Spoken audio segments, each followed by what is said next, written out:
2024च्या लोकसभा निवडणुकीमध्ये ताकदवर महायुतीला टक्कर देण्यासाठी महाविकास आघाडी जोरदार तयारी करताना दिसत आहे। अशातच काल निवडणूक आयोगाने निकाल देत राष्ट्रवादी काँग्रेस पार्टी ही अजित पवारांची असेल असा निकाल दिला आणि त्यामुळे राष्ट्रवादी काँग्रेस पार्टीचे नाव आणि चिन्ह हे अजित पवार गटाला मिळाले आहे। अशातच येणाऱ्या लोकसभा निवडणुकांमध्ये अजित पवारांना याचा फायदा होईल की तोटा हे आता सांगणं कठीण आहे। राष्ट्रवादी काँग्रेसच्या एकूण लोकसभा खासदारांपैकी एकमेव सुनील तटकरे हे अजित पवार गटासोबत आहे। सुनील तटकरे हे रायगड मतदारसंघातून लोकसभेचे खासदार आहेत। सुनील तटकरे यांचा अजितदादा सोबत जाण्याचा निर्णय रायगडवासियांना आवडला आहे का हे येणाऱ्या लोकसभा निवडणुकीमध्ये आपल्याला पाहायला मिळेल। या लोकसभा मतदारसंघातून येणाऱ्या निवडणुकामध्ये सुनील तटकरे विरुद्ध अनंत गीते हा सामना आपल्याला पाहायला मिळेल का हे पाहावं लागेल। देशाची आर्थिक राजधानी मुंबईला अगदी खेटून असणारा रायगड लोकसभा मतदारसंघ हा मतदारसंघ कधीही लाटेवर स्वार न झालेला मतदारसंघ आहे। या मतदारसंघातील मतदारांनी विविध पक्षातील उमेदवारांना लोकसभेवर पाठवलं। कधी काँग्रेस, कधी शेकाप, कधी शिवसेना तर कधी राष्ट्रवादी काँग्रेसच्या उमेदवारांना येथून निवडून दिलं।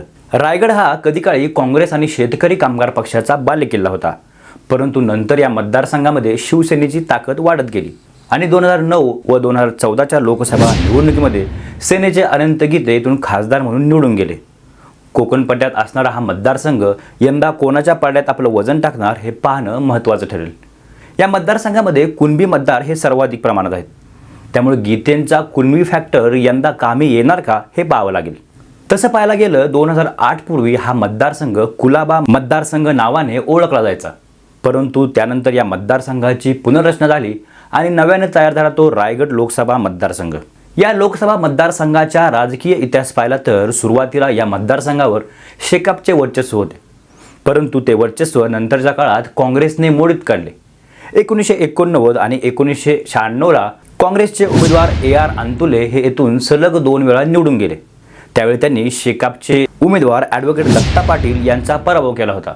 AR अंतुले पुढील काळात महाराष्ट्र राज्याचे मुख्यमंत्री देखील राहिले, तसेच शेतकऱ्यांना कर्जमाफी देणारे पहिले मुख्यमंत्री म्हणून त्यांची ओळख आज देखील आहे। तसेच मनमोहन सिंग सरकारमध्ये ते केंद्रीय मंत्री देखील होते। 2006 आणि 2009 दरम्यान ते केंद्रीय अल्पसंख्याक कार्य मंत्रिमंडळ म्हणून काम करत होते। पुढील काळात रायगड लोकसभा मतदारसंघातून सलग 2 टर्म शेकापचे रामशेठ ठाकूर हे या मतदारसंघातून लोकसभेवर निवडून आले। त्यानंतरच्या 2004च्या लोकसभा निवडणुकीमध्ये अंतुलेने पुन्हा एकदा आपली ताकद दाखवत रायगडचे खासदारपद भूषवले। त्यानंतरच्या पुढील काळात रायगड मतदारसंघामध्ये शिवसेनेची ताकद वाढत गेली आणि 2009 साली अंतुले यांचा दारुण पराभव करत सेनेचे अनंत गीते हे या निवडणुकीत खासदार म्हणून निवडून आले। त्यांनी या निवडणुकीमध्ये अंतुलेंचा जवळपास 1.5 लाख मतांनी पराभव केला। शिवसेनेबरोबरच राष्ट्रवादी काँग्रेसची ताकद ही ह्या मतदारसंघातून दिवसेंदिवस वाढत चालली होती। सुनील तटकरे यांच्या रूपाने राष्ट्रवादी रायगड मतदारसंघात आपलं वर्चस्व हळूहळू प्रस्थापित करत होती। याचा प्रत्यय आला तो 2014च्या लोकसभा निवडणुकीमध्ये। संपूर्ण देशात भाजप आणि मोदींची लाट असताना देखील या मतदारसंघातील निवडणूक ही अतिशय चुरशीची झाली आणि या निवडणुकीमध्ये राष्ट्रवादी काँग्रेसचे सुनील तटकरेंचा अवघ्या 2100 मतांनी पराभव झाला आणि गीते हे लोकसभेवर सलग 2दा खासदार म्हणून निवडून गेले। या निवडणुकीमध्ये सुनील तटकरे यांचा गेम केला तो डमी सुनील तटकरे यांनी। या निवडणुकीत अजून एक उमेदवार या नावाने उभा होता, ज्यांचं सेम नाव होतं सुनील तटकरे। त्यांनी या निवडणुकीत जवळपास 8,500 मते मिळवली आणि त्याचा फटका ओरिजिनल सुनील तटकरेंना बसला। त्यामुळे ते या निवडणुकीत अगदी थोड्याशा फरकाने पराभूत झाले। या पराभवानंतर सुनील तटकरेंनी संपूर्ण मतदारसंघामध्ये आपला जनसंपर्क वाढवला आणि या पराभवाचा वचपा काढत 2019च्या लोकसभा निवडणुकीमध्ये पुन्हा एकदा त्यांनी राष्ट्रवादी काँग्रेसमधून ही निवडणूक लढवली आणि या निवडणुकीमध्ये शिवसेनेच्या अनंत गीतेंचा तब्बल 31,000 मतांनी पराभव केला आणि ते रायगड मतदारसंघाचे खासदार म्हणून निवडून गेले। दिवसेंदिवस तटकरेंची ताकद या मतदारसंघावर वाढत गेली, परंतु घराणेशाहीचे आरोप त्यांच्यावर आजही होत आहेत।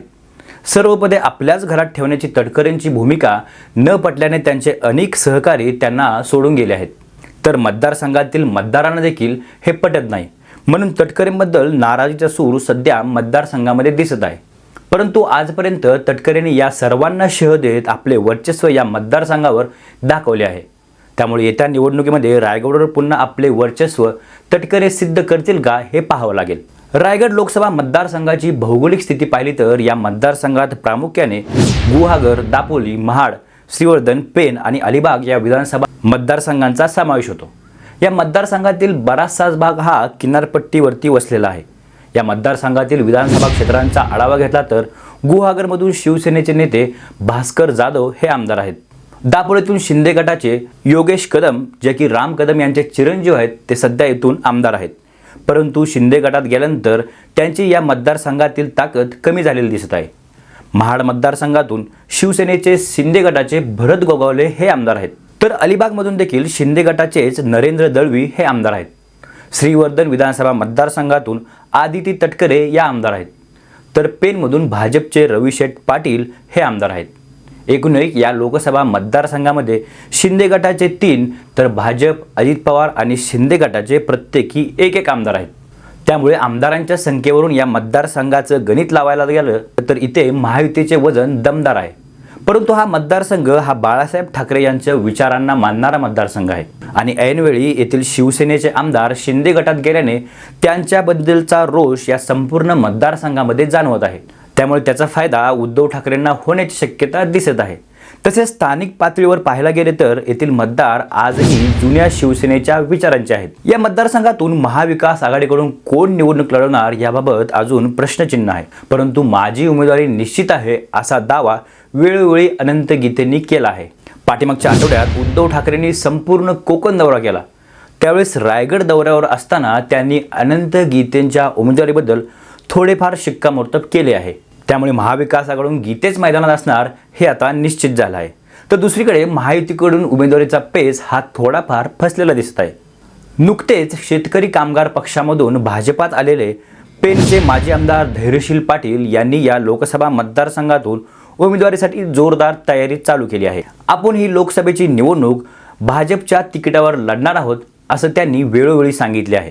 तर महायुतीचा दुसरा भाग असलेल्या अजित पवार गटाकडून राष्ट्रवादी काँग्रेसचे सुनील तटकरे यांची ताकद या संपूर्ण मतदारसंघावर सर्वाधिक आहे. सत्तेत असताना भरभरून पदे आणि खुर्च्या देणाऱ्या शरद पवारांना ऐनवेळी सोडून अजित पवारांसोबत गेलेल्या तटकरेंबद्दलही मतदारसंघामध्ये असंतोष आहे. घराणेशाहीचा शिक्का असलेल्या तटकरेंना ही निवडणूक सोपी नसणार आहे. सध्या सुनील तटकरे हे स्वतः खासदार आहेत. त्यांची मुलगी आदिती तटकरे ही मंत्री आहे, तर मुलगा अनिकेत तटकरे हा विधान परिषदेचा आमदार आहे.